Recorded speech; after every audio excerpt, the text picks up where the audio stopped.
With the midterms almost upon us, New Jersey's 7th Congressional District has become the state's most competitive race in the House, with a crowded Democratic primary field all vying for the chance to take on incumbent Representative Tom Kean Jr. in November.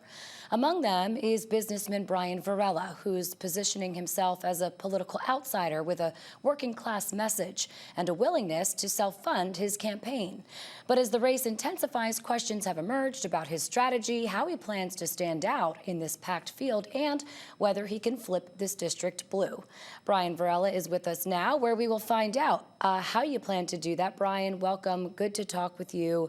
Why are you running for this seat? I know in a lot of your campaign literature, your previous interviews, you've said that you want to make an impact on your community. Why not run for a local seat, cut your teeth there first, before moving on to a federal office? Right now, well, thank you for having me, but right now what we need is a fighter. We are seeing a corrupt administration and a silent congressman that's supposed to represent this district pretty much letting the executive branch steamroll Congress, which is supposed to be a check and balance on the executive branch. And we are missing that fight right now. I'm someone that's been a fighter my whole life. I fought to pay my way through school. I fought to keep my family afloat when my mom got sick. I fought to raise my younger brother when he was 13 and I was 24. I fought to build a business from scratch during COVID. And I fought to expand the Democratic Party, particularly in very red parts of this district and here in the state. And what we are missing right now is that level of fight down in D.C., and that's what I plan to take down there. There's quite a few candidates in this race. What sets you, and specifically your platform, apart that you believe can defeat Tom Kean in the general election, someone who has very high name recognition and, of course, a long background of being in elected office? Voters are absolutely sick and tired of the usual. They are tired of the same type of Democrats that have failed us over and over again, that have led to a Trump presidency. And what we need right now is boldness and courage. And I believe that when it comes to the families of this district, when they're presented with a candidate that's bringing those bold ideas, that's standing on courage, that's speaking truth to power, and that most importantly is putting their interest above the billionaire class, which is what Tom Kean and Donald Trump are doing right now, that's what's getting voters engaged.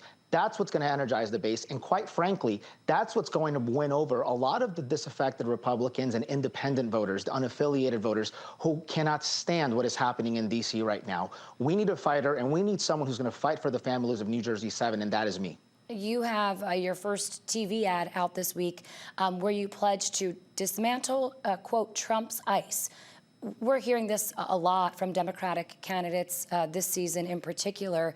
Are there specific policies, though, that you'd pursue, Brian, to reform or replace the current form of immigration enforcement? Yeah, look, for starters, and I don't know if people are aware, but we are spending 3 times more money right now to deport someone's grandmother than what we're spending to protect this country from terrorism. And as taxpayers, we should be livid. We've got the Trump administration and Tom Kean Jr., who has allowed the Trump administration to use ICE as their own federal rogue agency. We are not seeing law enforcement, right? While I believe we need some sort of immigration enforcement, this is absolutely not it. And what we need to do is completely dismantle Trump's ICE, because the priority is not immigration enforcement or law enforcement. The priority is cruelty, and we are seeing too many of our immigrant neighbors being terrorized. But how do you do that, Brian? I mean, you're citing the numbers of what it costs, but how do you reform it? What's your plan to do that? Well, for starters, a very low-hanging fruit. We scale back everything that the Trump administration has done. We scale back the additional funding that they've gotten through the big, beautiful bill. We can start there and then build from that. Let me ask about your campaign funding. The majority of it comes from self-loans. How do you respond to criticism that this reflects a lack of enthusiasm in your district or a lack of grassroots support? Well, my answer to that is it's very simply, as the anti-establishment candidate, as someone who's an outsider, I've got the largest coalition in this race. We've been endorsed by over 80 Democratic leaders here in the district. We've been endorsed by 2 counties and several different organizations. And the fact that we've been able to build that coalition in spite of not being the establishment's candidate, I think speaks a lot about the energy within the grassroots and from the ground up. We had 34 volunteers who helped us collect the most petitions out of anyone in this race. And in spite of all that, we still managed to raise over $700,000, with roughly 93% of those donations coming from New Jersey and a $10 median donation. You're pledging to lower costs for families to make New Jersey more affordable. How? With very logical policies. For starters, I believe in universal childcare. I think that we can cap childcare to $10 a day, and when we do that, we are empowering parents to work. We're investing in the future of our children because they're going to be starting their academic career off on the right foot. And ultimately, that's a policy that's going to lead to a more productive society, which is going to widen the middle class and create a stronger economy for everyone. And there are a lot of other policies like that that'll have the same types of impact that I believe in. Let me ask you quickly before we have to go. A lot of your platform focuses on what you say is, defending democracy, protecting voting rights.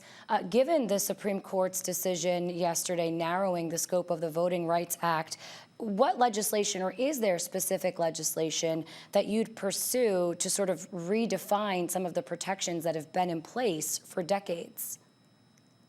My goodness, this has been one of those things that's been hanging out there. We have to pass the John Lewis Voting Rights Act. We have to pass it because right now our democracy is at stake, and this administration is going to take advantage of what the Supreme Court just did, and ultimately they're going to disenfranchise voters all across the country. What I am seeing, what I saw today, and my fear for the future of this country, it alarms me, and we need to fix that, and we need a Congress that's going to do that, and we need to do that immediately. Brian Varela is a candidate, a Democratic candidate in the primary race for New Jersey's 7th Congressional District. Brian, thanks so much for coming on the show. Thank you for having me.